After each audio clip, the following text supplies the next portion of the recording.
कहानी का शीर्षक है दो बैलों की कथा।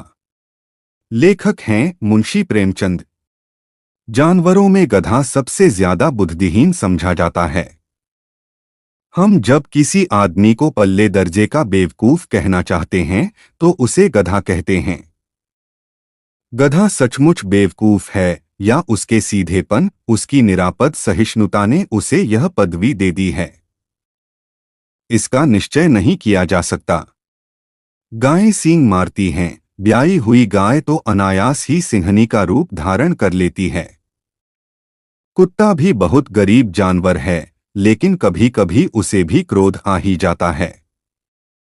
किंतु गधे को कभी क्रोध करते नहीं सुना न देखा। जितना चाहे गरीब को मारो, चाहे जैसी खराब सड़ी हुई घास सामने डाल दो, उसके चेहरे पर कभी असंतोष की छाया भी न दिखाई देगी। वैशाख में चाहे एक आध बार कुलेल कर लेता हो, पर हमने तो उसे कभी खुश होते नहीं देखा। उसके चेहरे पर एक स्थायी विषाद स्थायी रूप से छाया रहता है। सुख दुख हानि लाभ किसी भी दशा में उसे बदलते नहीं देखा। शियो मुनियों के जितने गुण हैं वे सभी उसमें पराकाष्ठा को पहुंच गए हैं, पर आदमी उसे बेवकूफ कहता है। सद्गुणों का इतना अनादर कहीं न देखा। कदाचित सीधापन संसार के लिए उपयुक्त नहीं है। देखिए न, भारतवासियों की अफ्रीका में क्यों दुर्दशा हो रही है। क्यों अमेरिका में उन्हें घुसने नहीं दिया जाता। बेचारे शराब नहीं पीते, 4 पैसे कुसमय के लिए बचाकर रखते हैं, जी तोड़कर काम करते हैं, किसी से लड़ाई झगड़ा नहीं करते, 4 बातें सुनकर गम खा जाते हैं, फिर भी बदनाम हैं। कहा जाता है वे जीवन के आदर्श को नीचा करते हैं। अगर वे भी ईंट का जवाब पत्थर से देना सीख जाते तो शायद सभ्य कहलाने लगते। जापान की मिसाल समाने हैं।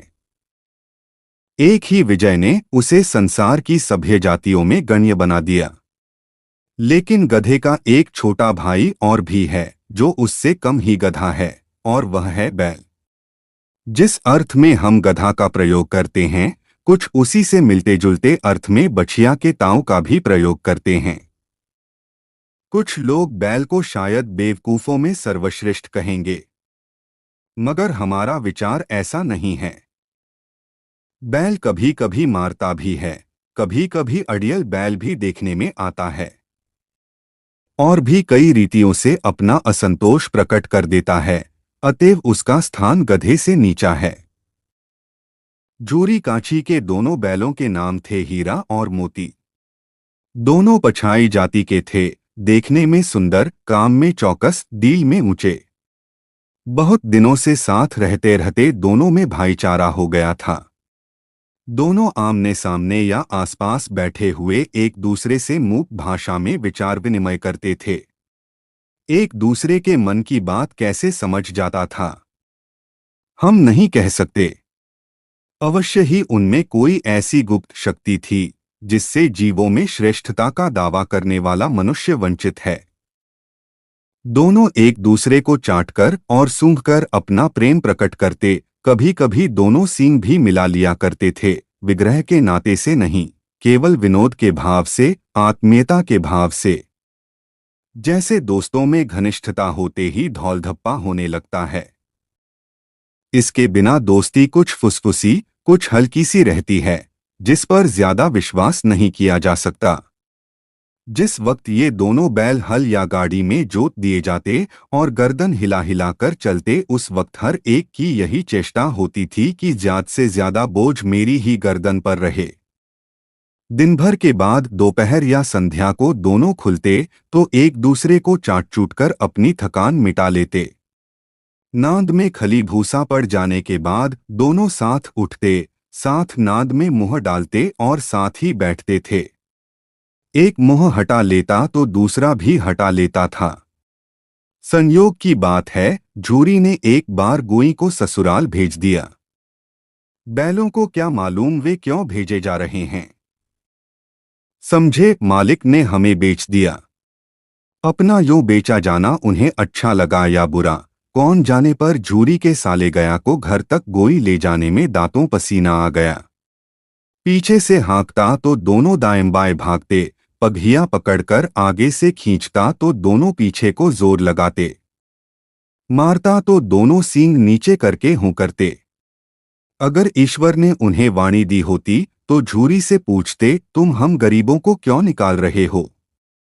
हमने तो तुम्हारी सेवा करने में कोई कसर नहीं उठा रखी। अगर इतनी मेहनत से काम न चलता था और काम ले लेते, हमें तो तुम्हारी चाकरी में मर जाना कबूल था। हमने कभी दाने चारे की शिकायत नहीं की, तुमने जो कुछ खिलाया वह सिर झुकाकर खा लिया, फिर तुमने हमें इस जालिम के हाथों क्यों बेच दिया? संध्या समय दोनों बैल अपने नए स्थान पर पहुंचे। दिन भर के भूखे थे, लेकिन जब नाद में लगाए गए तो एक ने भी उसमें मुंह न डाला। दिल भारी हो रहा था। जिसे उन्होंने अपना घर समझ रखा था वह आज उनसे छूट गया था। यह नया घर, नया गांव, नए आदमी उन्हें बेगानों से लगते थे। दोनों ने अपनी मूक भाषा में सलाह की, एक दूसरे को कनखियों से देखा और लेट गए। जब गांव में सोता पड़ गया तो दोनों ने जोर मारकर पगहे तुड़ा डाले और घर की तरफ चले। पगहे बहुत मजबूत थे। अनुमान न हो सकता था कि कोई बैल उन्हें तोड़ सकेगा, पर इन दोनों में इस समय दूनी शक्ति आ गई थी। एक एक झटके में रस्सियां टूट गईं। झूरी प्रात सोकर उठा तो देखा कि दोनों बैल चरनी पर खड़े हैं। दोनों ही गर्दनों में आधा आधा गराव लटक रहा है। घुटने तक पांव कीचड़ से भरे हैं और दोनों की आंखों में विद्रोहमय स्नेह झलक रहा है। झूरी बैलों को देखकर स्नेह से गदगद हो गया। दौड़कर उन्हें गले लगा लिया। प्रेमालिंगन और चुंबन का वह दृश्य बड़ा ही मनोहर था। घर और गांव के लड़के जमा हो गए और तालियां बजा बजाकर उनका स्वागत करने लगे। गांव के इतिहास में यह घटना अभूतपूर्व न होने पर भी महत्वपूर्ण थी। बालसभा ने निश्चय किया, दोनों पशुवीरों को अभिनंदन पत्र देना चाहिए। कोई अपने घर से रोटियां लाया, कोई गुड़, कोई चोकर, कोई भूसी। एक बालक ने कहा, ऐसे बैल किसी के पास न होंगे। दूसरे ने समर्थन किया, इतनी दूर से दोनों अकेले चले आए। तीसरा बोला, बैल नहीं हैं, वे उस जन्म के आदमी हैं। इसका प्रतिवाद करने का किसी को साहस न हुआ। झूरी की स्त्री ने बैलों को द्वार पर देखा तो जल उठी। बोली, कैसे नमकहराम बैल हैं कि एक दिन वहां काम न किया, भाग खड़े हुए। झूरी अपने बैलों पर यह आक्षेप न सुन सका, नमकहराम क्यों हैं? चारा दाना न दिया होगा तो क्या करते? स्त्री ने रोब के साथ कहा, बस तुम ही तो बैलों को खिलाना जानते हो, और तो सभी पानी पिला पिला कर रखते हैं। झूरी ने चिढ़ाया, चारा मिलता तो क्यों भागते? स्त्री चिढ़ी, भागे इसलिए कि वे लोग तुम जैसे बुद्धुओं की तरह बैलों को सहलाते नहीं, खिलाते हैं तो रगड़कर जोतते भी हैं। ये दोनों ठहरे कामचोर भाग निकले। अब देखो कहां से खली और चोकर मिलता है, सूखे भूसे के सिवा कुछ न दूंगी, खाएं चाहे मरें। वही हुआ। मजूर को बड़ी ताकीद कर दी गई कि बैलों को खाली सूखा भूसा दिया जाए। बैलों ने नाद में मुंह डाला तो फीका फीका, न कोई चिकनाहट न कोई रस। क्या खाएं? आशा भरी आंखों से द्वार की ओर ताकने लगे। झूरी ने मजूर से कहा, थोड़ी सी खली क्यों नहीं डाल देता बे? मालकिन मुझे मार डालेगी। चुराकर डाल आना दादा, पीछे से तुम ही उन्हीं किसी कहोगे। दूसरे दिन झूरी का साला फिर आया और बैलों को ले चला। अब की बार उसने दोनों को गाड़ी में जोता। दो चार बार मोती ने गाड़ी को सड़क की खाई में गिराना चाहा, पर हीरा ने संभाल लिया। वह ज्यादा सहनशील था। संध्या समय घर पहुंचकर उसने दोनों को मोटी रस्सियों से बांधा और कल की शरारत का मजा चखाया। फिर वही सूखा भूसा डाल दिया। अपने दोनों बैलों को खली चूनी सब कुछ दी। दोनों बैलों का ऐसा अपमान कभी न हुआ था। झूरी इन्हें फूल की छड़ी से भी न छूता था। उसकी टिटकार पर दोनों उड़ने लगते थे। यहाँ मार पड़ी आहत सम्मान की व्यथा तो थी ही, उस पर मिला सूखा भूसा। दूसरे दिन गया ने बैलों को हल में जोता, पर इन दोनों ने जैसे पांव उठाने की कसम खा ली थी। वह मारते मारते थक गया, पर दोनों ने पांव न उठाया। एक बार जब उस निर्दयी ने हीरा की नाक पर खूब डंडे जमाए, तो मोती का गुस्सा काबू के बाहर हो गया। हल लेकर भागा। हल, रस्सी, जुआ सब टूट टाट कर बराबर हो गया। गले में बड़ी बड़ी रस्सियां न होती तो दोनों पकड़ाई में न आते। हीरा ने मूक भाषा में कहा, भागना व्यर्थ है। मोती ने उत्तर दिया, तुम्हारी तो इसने जान ही ले ली थी। अब की बार बड़ी मार पड़ेगी। पढ़ने दो, बैल का जन्म लिया है तो मार से कहाँ तक बचेंगे। गया दो आदमियों के साथ दौड़ा आ रहा है। दोनों के हाथ में लाठियां हैं। मोती बोला, कहो तो दिखा दूं कुछ मजा, मैं भी लाठी लेकर आ रहा है। हीरा ने समझाया, नहीं भाई, खड़े हो जाओ। मुझे मारेगा तो मैं भी एक दो को गिरा दूंगी।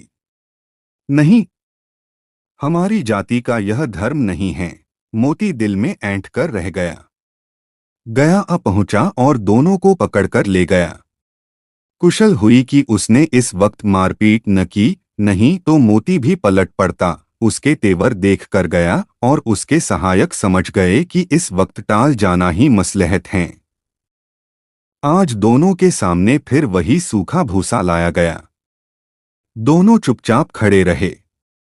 घर के लोग भोजन करने लगे। उस वक्त छोटी सी लड़की दो रोटियां लिए निकली और दोनों के मुंह में देकर चली गई।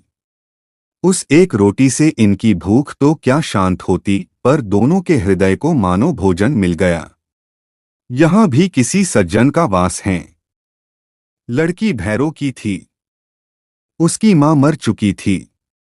सौतेली माँ उसे मारती रहती थी, इसलिए इन बैलों से उसे एक प्रकार की आत्मीयता हो गई थी। दोनों दिन भर जोते जाते, डंडे खाते, अड़ते, शाम को थान में बांध दिए जाते और रात को वही बालिका उन्हें दो रोटियां खिला जाती। प्रेम के इस प्रसाद की यह बरकत थी कि दो दो गाल सूखा भूसा खाकर भी दोनों दुर्बल न होते। मगर दोनों की आंखों में, रोम रोम में विद्रोह भरा हुआ था। एक दिन मोती ने मुखभाषा में कहा, अब तो नहीं सहा जाता। हीरा, क्या करना चाहते हो? एकाध को सींगों पर उठाकर फेंक दूंगा, लेकिन जानते हो, वह प्यारी लड़की जो हमें रोटियां हैं, उसी की लड़की हैं, जो घर का मालिक है। यह बेचारी अनाथ हो जाएगी। मालकिन को न फेंक दूं। वही तो उस लड़की मारती हैं। लेकिन औरत जात पर सींग चलाना मना है, यह भूले जाते हो। तुम तो किसी तरह निकलने नहीं देते हो। बताओ, उड़ाकर भाग चले। हाँ, यह मैं स्वीकार करता, लेकिन इतनी मोटी रस्सी टूटेगी कैसे? इसका एक उपाय है। पहले रस्सी को थोड़ा सा चबा दो, फिर एक झटके में जाती हैं। रात को जब बालिका रोटियां खिलाकर चली गई, दोनों रस्सियां चबाने लगे, पर रस्सी मुंह में न आती थी।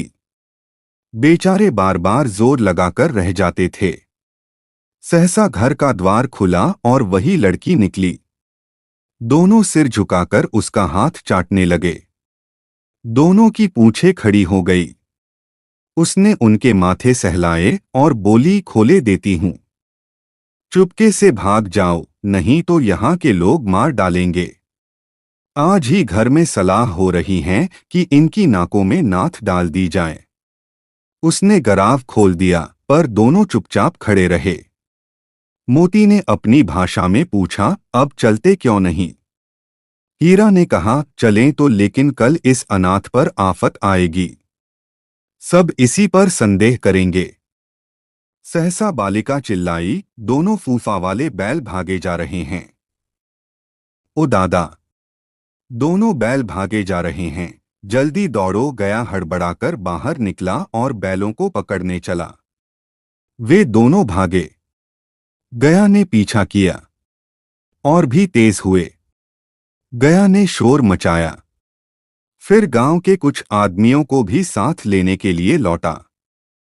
दोनों मित्रों को भागने का मौका मिल गया। सीधे दौड़ते चले गए, यहां तक कि मार्ग का ज्ञान न रहा। जिस परिचित मार्ग से आए थे उसका यहां पता न था। नए नए गांव मिलने लगे। तब दोनों एक खेत के किनारे खड़े होकर सोचने लगे, अब क्या करना चाहिए। हीरा ने कहा, मालूम होता है राह भूल गए। तुम भी तो बेतहाशा भागे। वही मार गिराना था। उसे मार गिराते तो दुनिया क्या कहती। वह अपना धर्म छोड़ दे, लेकिन हम अपना धर्म क्यों छोड़े। दोनों भूख से व्याकुल हो रहे थे। खेत में मटर खड़ी थी। चरने लगे। रह रहकर आहट ले लेते थे, कोई आता जाता तो नहीं है। जब पेट भर गया, दोनों ने आजादी का अनुभव किया तो मस्त होकर उछलने कूदने लगे। पहले दोनों ने डकार ली, फिर सींग मिलाए और एक दूसरे को ठेलने लगे। मोती ने हीरा को कई कदम पीछे हटा दिया, यहां तक कि वह खाई में गिर गया। तब उसे भी क्रोध आया। संभल कर उठा और फिर मोती से मिल गया। मोती ने देखा खेल में झगड़ा हुआ चाहता है तो किनारे हट गया। अरे यह क्या। कोई सांड दौड़ता चला आ रहा है। हाँ, सांड ही हैं। वह सामने आ पहुंचा। दोनों मित्र बगले झांक रहे हैं। सांड पूरा हाथी है। उससे भिड़ना जान से हाथ धोना है। लेकिन न भिड़ने पर भी जान बचती नहीं नजर आती। इन्हीं की तरफ आ भी रहा है। कितनी भयंकर सूरत हैं। मोती ने मूक भाषा में कहा, बुरे फंसे। जान बचेगी? कोई उपाय सोचो। हीरा में चिंतित स्वर में कहा, अपने घमंड में भूला हुआ है। आरजूविनती न सुनेगा। भाग क्यों न चले, भागना कायरता है। तो फिर यहीं मरो। बंदा तो 9-2-11 होता है, और जो दौड़ाए तो फिर कोई उपाय सोचो। जल्द उपाय यही है कि उस पर दोनों जने एक साथ चोट करे। मैं आगे से रगेदता हूं, तुम पीछे से रगेदो, दोहरी मार पड़ेगी तो भाग खड़ा होगा। मेरी ओर झपटे, तुम बगल से उसके पेट में सींग घुसेड़ देना। जान जोखिम है, पर दूसरा उपाय नहीं है। दोनों मित्र जान हथेली पर लेकर लपके। सांड को भी संगठित शत्रुओं से लड़ने का तजर्बा न था।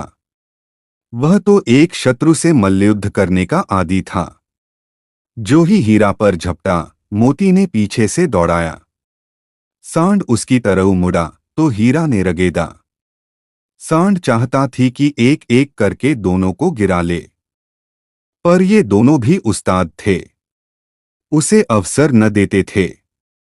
एक बार सांड झल्लाकर हीरा का अंत कर देने ले लिए चला कि मोती ने बगल से आकर पेट में सींग भोंक दी। सांड क्रोध में आकर पीछे फिरा तो हीरा ने दूसरे पहलू में सींग चुभा दिया। आखिर बेचारा जख्मी होकर भागा और दोनों मित्रों ने दूर तक उसका पीछा किया, यहां तक कि सांड बेदम होकर गिर पड़ा। तब दोनों ने उसे छोड़ दिया। दोनों मित्र विजय के नशे में झूमते चले जाते थे। मोती ने अपनी सांकेतिक भाषा में कहा, मेरा जी तो चाहता था कि बच्चा को मार ही डालूं। हीरा ने तिरस्कार किया, गिरे हुए बैरी पर सींग न चलाना चाहिए। यह सब ढोंग हैं। बैरी को ऐसा मारना चाहिए कि फिर न उठे। अब घर कैसे पहुंचेंगे वह सोचो, पहले कुछ खा ले तो सोचे। सामने मटर का खेत था ही मोती उसमें घुस गया। हीरा मना करता रहा पर उसने एक न सुनी। अभी 4 ही ग्रास खाए थे, 2 आदमी लाठियां लिए दौड़ पड़े और दोनों मित्रों के घेर लिया। हीरा तो मेड़ पर था, निकल गया। मोती सींचे हुए खेत में था। उसके खुर कीचड़ में धंसने लगे। न भाग सका। पकड़ लिया। हीरा ने देखा संगी संकट में हैं तो लौट पड़ा, फंसेगे तो दोनों फंसेगे। रखवालों ने उसे भी पकड़ लिया। प्रातःकाल दोनों कांजी हाउस में बंद कर दिए गए। दोनों मित्रों को जीवन में पहली बार ऐसा साबिका पड़ा कि सारा दिन बीत गया और खाने को एक तिनका भी न मिला। समझ ही में न आता था यह कैसा स्वामी है। इससे तो गया फिर भी अच्छा था। यहाँ कई भैंसें थी, बकरियां, कई घोड़े, कई गधे, पर किसी से सामने चारा न था। सब जमीन पर मुर्दों की तरह पड़े थे। कई तो इतने कमजार हो गए थे कि खड़े भी न हो सकते थे। सारा दिन दोनों मित्र फाटक की ओर टकटकी लगाए ताकते रहे, पर कोई चारा लेकर न आता न दिखाई दिया। तब दोनों ने दीवार की नमकीन मिट्टी चाटनी शुरू की, पर इससे क्या तृप्ति होती। रात को भी जब कुछ भोजन न मिला तो हीरा के दिल में विद्रोह की ज्वाला देहक उठी। मोती से बोला, अब तो नहीं रहा जाता मोती। मोती ने सिर लटकाए हुए जवाब दिया, मुझे तो मालूम हो तो हैं प्राण निकल रहे हैं। इतनी जल्दी हिम्मत न हारो भाई, यहाँ से भागने का कोई उपाय निकलना चाहिए। आओ दीवार तोड़ डालें, मुझसे तो अब कुछ नहीं होगा। बस इसी बूते अकड़ते थे, सारी अकड़ निकल गई। बाड़े की दीवार कच्ची थी। हीरा मजबूत तो था ही, अपने नुकीले सींग दीवार में गड़ा दिए और जोर मारा तो मिट्टी का एक चिप्पड़ निकल आया। फिर तो उसका साहस बढ़ा। इसने दौड़ दौड़कर दीवार पर कई चोटें की और हर चोट में थोड़ी थोड़ी मिट्टी गिराने लगा। उसी समय कांजी हाउस का चौकीदार लालटेन लेकर जानवरों की हाजिरी लेने आ निकला। हीरा का उजड्डपन देखकर उसने उसे कई डंडे रसीद किए और मोटी सी रस्सी से बांध दिया। मोती ने पड़े पड़े कहा, आखिर मार खाई, क्या मिला? अपने बूते भर जोर तो मार दिया, ऐसा जोर मारना किस काम का कि औप बंधन में पड़ गए। जोर तो मारता ही जाऊंगा, चाहे कितने बंधन पड़ जाए, जान से हाथ धोना पड़ेगा, कुछ परवाह नहीं। यो भी तो मरना ही है। सोचो, दीवार खोद जाती तो कितनी जानें बच जाती। इतने भाई यहाँ बंद हैं, किसी के देह में जान नहीं है। 2-4 दिन और यही हाल रहा तो सब मर जाएंगे। हाँ, यह बात तो है। अच्छा, तो लो फिर मैं भी जोर लगाता हूँ। मोती ने भी दीवार में उसी जगह सींग मारा। थोड़ी सी मिट्टी गिरी और हिम्मत बढ़ी। फिर तो दीवार में सींग लगाकर इस तरह जोर करने लगा मानो किसी प्रतिद्वंद्वी से लड़ रहा है। आखिर कोई 2 घंटे की जोर आजमाई के बाद दीवार का ऊपर से एक हाथ गी गई। उसने दूनी शक्ति से दूसरा धक्का मारा तो आधी दीवार गिर गई। दीवार का गिरना था कि अधमरे से पड़े हुए सभी जानवर चेत उठे। तीनों घोड़ियां सरपट भाग निकली, फिर बकरियां निकली, उसके बाद भैंसें भी खिसक गई, पर गधे अभी तक जो के त्या खड़े थे। हीरा ने पूछा, तुम दोनों भाग क्यों नहीं जाते? एक गधे ने कहा, जो कहीं फिर पकड़ लिए जाए तो क्या हरज है, अभी तो भागने का अवसर है, हमें तो डर लगता है। हम यही पड़े रहेंगे। आधी रात से ऊपर जा चुकी थी। दोनों गधे अभी तक खड़े सोच रहे थे कि भागे या न भागे, और मोती अपने मित्र की रस्सी तोड़ने में लगा हुआ था। जब वह हार गया तो हीरा ने कहा, तुम जाओ, मुझे यहीं पड़ा रहने दो, शायद कहीं भेंट हो जाए। मोती ने आंखों में आंसू लाकर कहा, तुम मुझे इतना स्वार्थी समझते हैं हीरा? हम और तुम इतने दिनों एक साथ रहे हैं। आज तुम विपत्ति में पड़ गए तो मैं तुम्हें छोड़कर अलग हो जाऊं? हीरा ने कहा, बहुत मार पड़ेगी, लोग समझ जाएंगे यह तुम्हारी शरारत है। मोती गर्व से बोला, जिस अपराध के लिए तुम्हारे गले में बंधन पड़ा, उसके लिए अगर मुझ पर मार पड़े तो क्या चिंता, इतना तो हो ही गया कि 9-10 प्राणियों की जान बच गई। वे सब तो आशीर्वाद देंगे। यह कहते हुए मोती ने दोनों गधों को सींगों से मार मारकर बाड़े के बाहर निकाला और तब बंधु के पास आकर सो रहा। भोर होते ही मुंशी और चौकीदार तथा अन्य कर्मचारियों में कैसी खलबली मची, इसके लिखने की जरूरत नहीं। बस इतना ही काफी है कि मोती की खूब मरम्मत हुई और उसे भी मोटी रस्सी से बांध दिया गया। एक सप्ताह तक दोनों मित्र वहां बंधे रहे। किसी ने चारे का एक तृण भी न डाला। हाँ, एक बार पानी दिखा दिया जाता था। यही उनका आधार था। दोनों इतने दुबले हो गए थे कि उठा तक न जाता था, ठठरियां निकल आई थी। एक दिन बाड़े के सामने डुग्गी बजने लगी और दोपहर होते होते वहां 50-60 आदमी जमा हो गए। तब दोनों मित्र निकाले गए और उनकी देखभाल होने लगी। लोग आकर उनकी सूरत देखते और मन फीका करके चले जाते। ऐसे मृतक बैलों का कौन खरीदार होता। सहसा एक दढ़ियल आदमी, जिसकी आंखें लाल थी और मुद्रा अत्यंत कठोर, आया और दोनों मित्रों के कूल्हों में उंगली गोदकर मुंशीजी से बात करने लगा। उसका चेहरा देखकर अंतर्ज्ञान से दोनों मित्रों के दिल कांप उठे। वह कौन है और उन्हें क्यों टटोल रहा है, इस विषय में उन्हें कोई संदेह न हुआ। दोनों ने एक दूसरे को भीत नेत्रों से देखा और सिर झुका लिया। हीरा ने कहा, गया के घर से नाहक भागे, अब जान न बचेगी। मोती ने अश्रद्धा के भाव से उत्तर दिया, कहते हैं भगवान सबके ऊपर दया करते हैं, उन्हें हमारे ऊपर क्यों दया नहीं आती। भगवान के लिए हमारा मरना जीना दोनों बराबर हैं। चलो, अच्छा ही है, कुछ दिन उसके पास तो रहेंगे। एक बार भगवान ने उस लड़की के रूप में हमें बचाया था, क्या अब न बचाएंगे। यह आदमी छुरी चलाएगा, देख लेना, तो क्या चिंता है। मांस, खाल, सींग, हड्डी सब किसी न किसी काम आ जाएंगी। नीलाम हो जाने के बाद दोनों मित्र दढ़ियल के साथ चले। दोनों की बोटी बोटी कांप रही थी। बेचारे पांव तक न उठा सकते थे, पर भय के मारे गिरते पड़ते भागे जाते थे, क्योंकि वह जरा भी चाल धीमी हो जाने पर जोर से डंडा जमा देता था। राह में गाय बैलों का एक रेवड़ हरे हरे हार में चरता नजर आया। सभी जानवर प्रसन्न थे, चिकने चपल। कोई उछलतास, कोई आनंद से बैठा पागुर करता था। कितना सुखी जीवन था इनका। पर कितने स्वार्थी हैं सब। किसी को चिंता नहीं कि उनके दो भाई बधिक के हाथ पड़े कैसे दुर्हकी है। सहसा दोनों को ऐसा मालूम हुआ कि यह परिचित राह है। हाँ, इसी रास्ते से गया उन्हें ले गया था। वही खेत, वही बाग, वही गांव मिलने लगे। सारी थकान, सारी दुर्बलता गायब हो गई।